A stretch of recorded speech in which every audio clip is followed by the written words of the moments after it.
Vídeo de hoje do canal As Últimas do Tricor aí com bastidores e preparação para o confronto contra o Atlético Paranaense nesse sábado no Morumbi. Então vambora para o vídeo. Sim, ele apareceu, né, choveu o tempo todo nessa semana em São Paulo, né? Choveu pra caramba. Aí no último treino da sexta-feira antes do jogo do Atlético, apareceu ele lá treinando aquela baita chuva. Falei, tô achando que vai ter coisa aí, novidade. Então, suportando todos os treinos normais, mesmo em água, né? Ele foi relacionado e, na sequência, anunciada a renovação do contrato dele até 2027. Todo mundo fez a pompa, então ele tá de volta, em condição ainda não ideal, né? Mas já compôs o banco, né? E com um contrato renovado até 2027, que era a expectativa, tinha sido anunciado que ele renovaria o contrato. Então, tudo isso na sexta-feira. Ele treinou, aprovou, relacionou e renovou. Tá, é assim, ele não deve começar jogando. Talvez ele entre, depende como tiver o jogo e tal, né? Talvez, sei lá. Pode até curiosamente, né? Agora, neste momento da temporada, neste exato momento, a posição do Alisson tem, não digo fartura, não tem ninguém que nem ele. Sim. Mas tem opção, que o Marcos Antônio vinha jogando como titular, o Bobadilla tá recuperado e ele tá recuperado, né? Isso, esse é o ponto que eu queria falar. O Luiz Gustavo, ele jogaria ao lado do Luiz Gustavo, né? Exato, né? Embora quando o Pablo Maia se machucou, antes do Luiz Gustavo virar titular, ele era o primeiro volante e o Bobadilla o segundo, né? Ele foi deslocado para a posição de primeiro volante antes do Luiz Gustavo assumir a posição.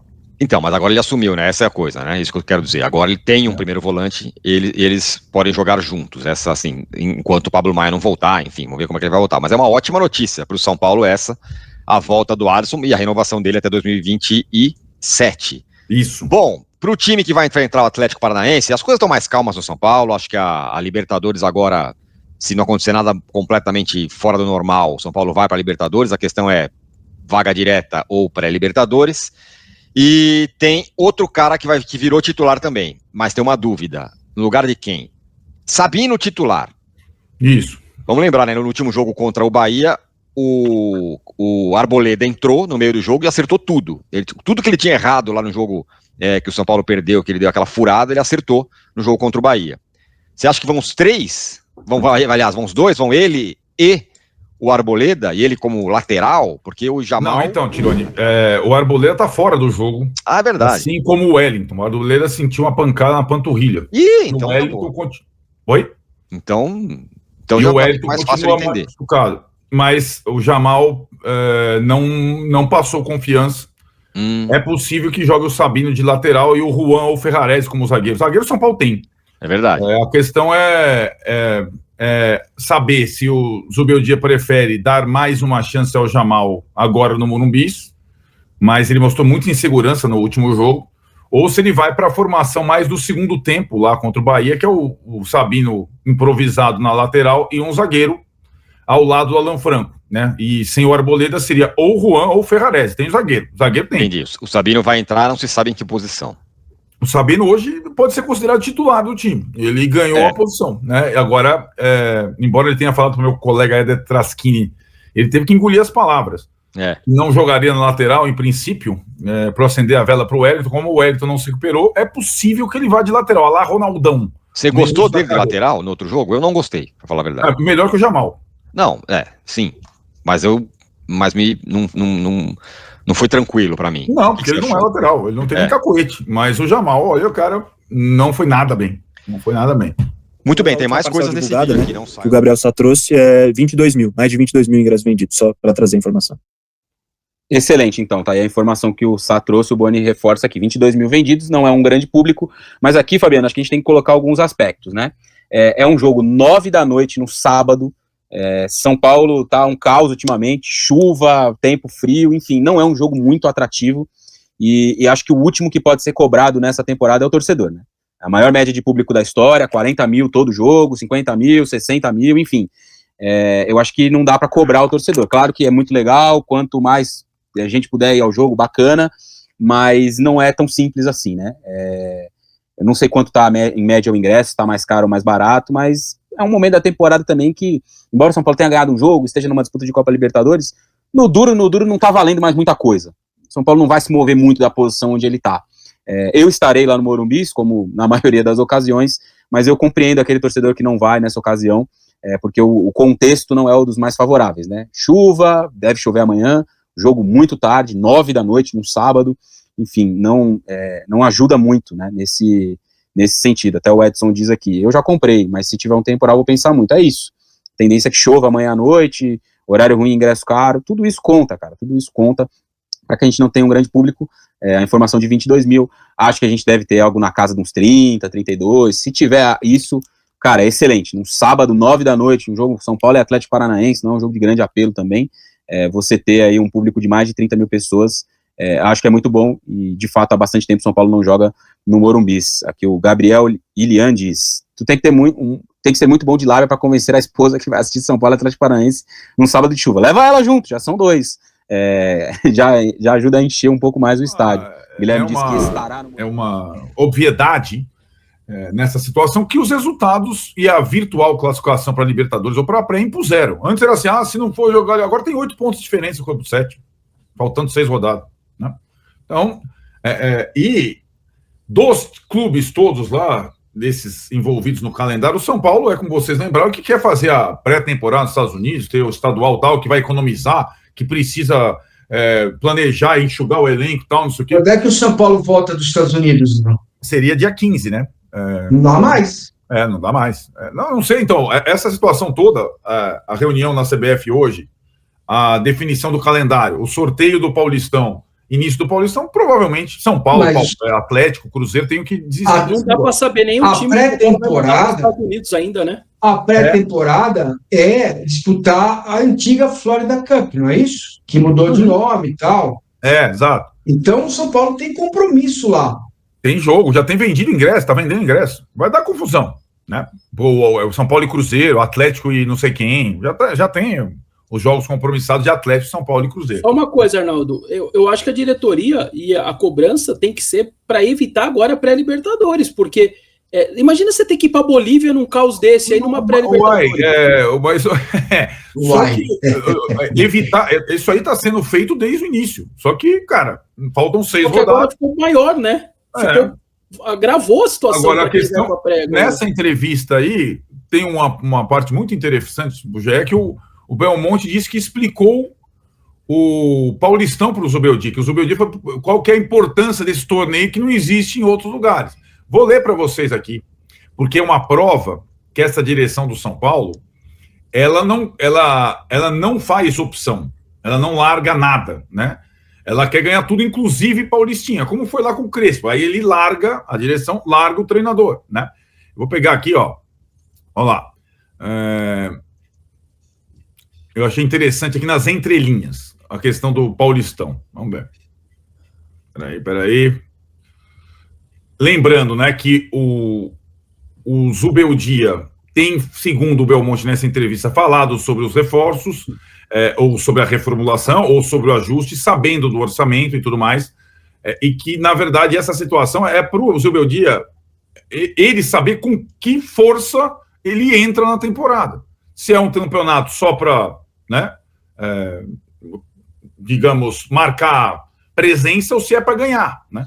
E a minha interpretação da frase do Belmonte o Zubeldia, nós queremos ganhar esse negócio.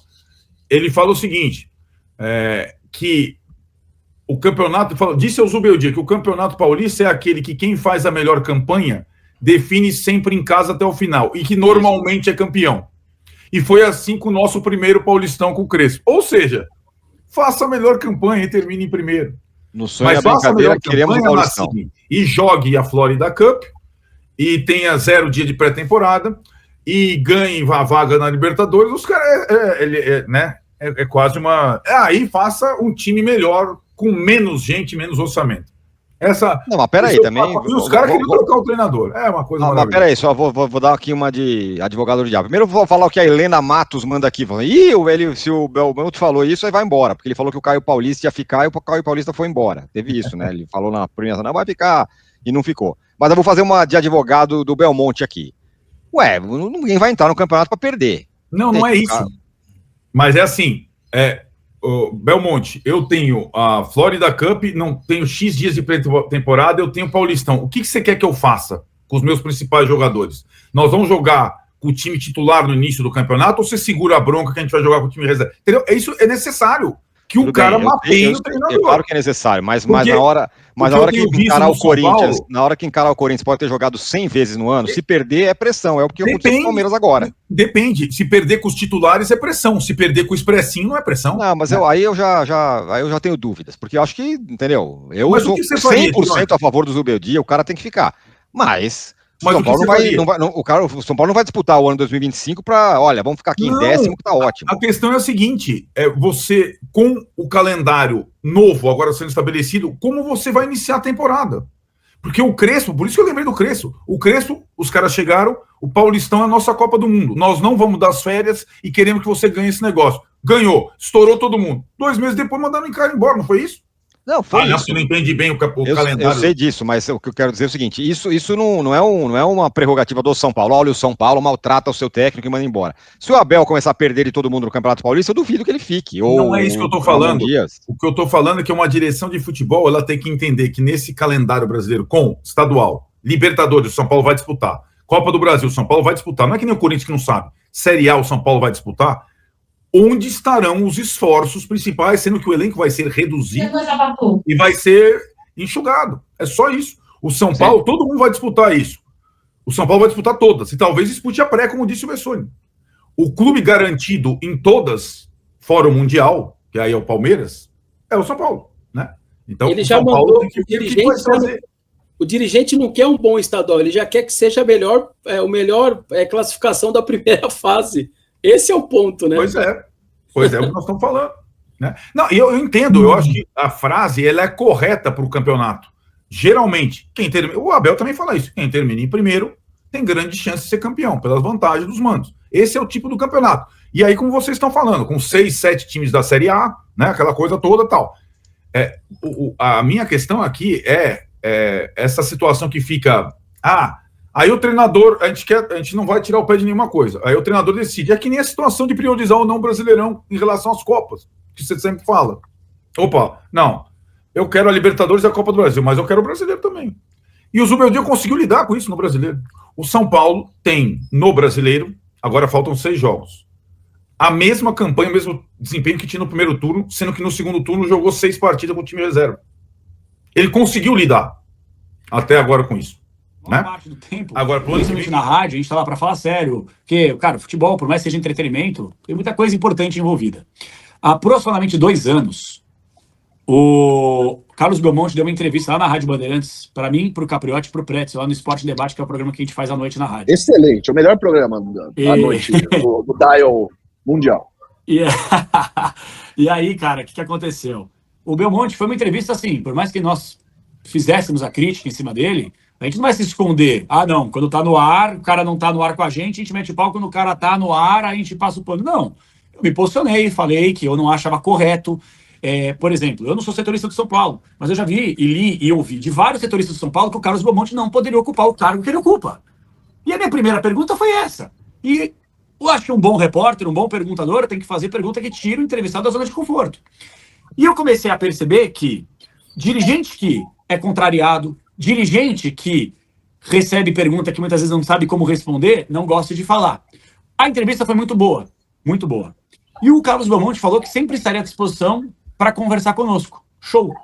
Vocês vão lembrar quando o São Paulo tomou aquela piaba do Palmeiras no Allianz Parque no Campeonato Paulista, tomou de 4 mais uma vez? Perdeu o título. Eu estava na apresentação, na rádio, e aí na Zona Mista, os nossos repórteres entrevistaram o Carlos Belmonte, que deu a seguinte declaração: não, eu estou orgulhoso dos jogadores, eu estou orgulhoso desse elenco. Aí eu peguei na rádio e falei, porra, orgulhoso! Vocês tomaram de 4 de novo, vocês perderam, vocês foram eliminados, cara. Vocês perderam para o rival, tomando de 4, uma saraivada, um vareio. Vocês tinham uma vantagem e abriram as pernas de novo. Vocês peidaram na tanga, sujaram a fralda. E aí, o que aconteceu? Ele não gostou das críticas e simplesmente se calou. E para mim, essa diretoria, nada contra os repórteres que fazem as entrevistas, tá tudo certo, não sou crítico da crítica. É lógico. Eles gostam de falar com os amigos. É por aí, eles gostam de falar com quem não critica, porque eles não gostam da crítica. O presidente Casares foi dar uma entrevista para o Gustavo Soler, nosso repórter lá da rádio, ele pediu as perguntas escritas para que ele pudesse responder por áudio de WhatsApp. E respondeu, 3 perguntas aqui, ele escolheu, de umas 10, 12 que foram feitas. O que é isso? Um homem de comunicação. O cara com uma carreira até que prova o contrário, não é bandido, vagabundo, uma carreira limpa, se prestando a esse desserviço. O São Paulo é o clube mais antidemocrático do Brasil, porque rasgaram o estatuto e depois foram processar. Quem falou que era um golpezinho, um golpe. Meu Deus, o que vocês estão fazendo com o clube? Aí eu começo a falar. Quando ganhou o título da Copa do Brasil no passado, todo mundo esquece esse tipo de coisa. E eu acho que eles são muito oportunistas, porque se tivesse perdido por Bahia, por exemplo, eu duvido que ia aparecer notinha aí, não, estamos com o Subeldia. A conversa ia ser diferente? Acho que nem conversa teria, porque eles não iam aparecer, porque são oportunistas. Eu tinha esperança de Wellington jogar, mas foi uma pena, tá machucado, então que se recupere. E o Arboleda, que teve aquele chazinho de banco, né, mas entrou muito bem, rebateu tudo lá contra o Bahia.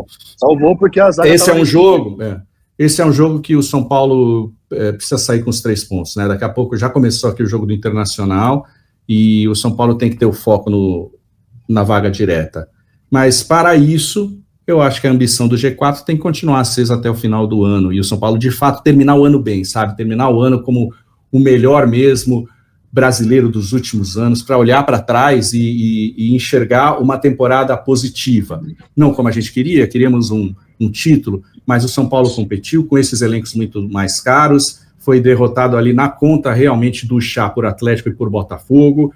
O São Paulo brigou pelo G4 até o final do Campeonato Brasileiro, e tem uma taça a mais, foi contra o Palmeiras, foi importante, todo mundo celebrou, quebrou o tabu contra o Corinthians, e com perspectiva de manutenção de comissão técnica, manutenção de elenco, e mesmo aí com a grana curta, com algumas trocas, poder entrar em 2025 aí com um trabalho um pouquinho mais planejado. A gente não pode esquecer os golpes que o São Paulo teve nessa temporada, de perder o seu treinador, de trazer o Carpini que não deu certo, de ter o seu meio-campo lesionado, certo? O teu Ferreirinha machucado também, foram golpes duros que o São Paulo tomou.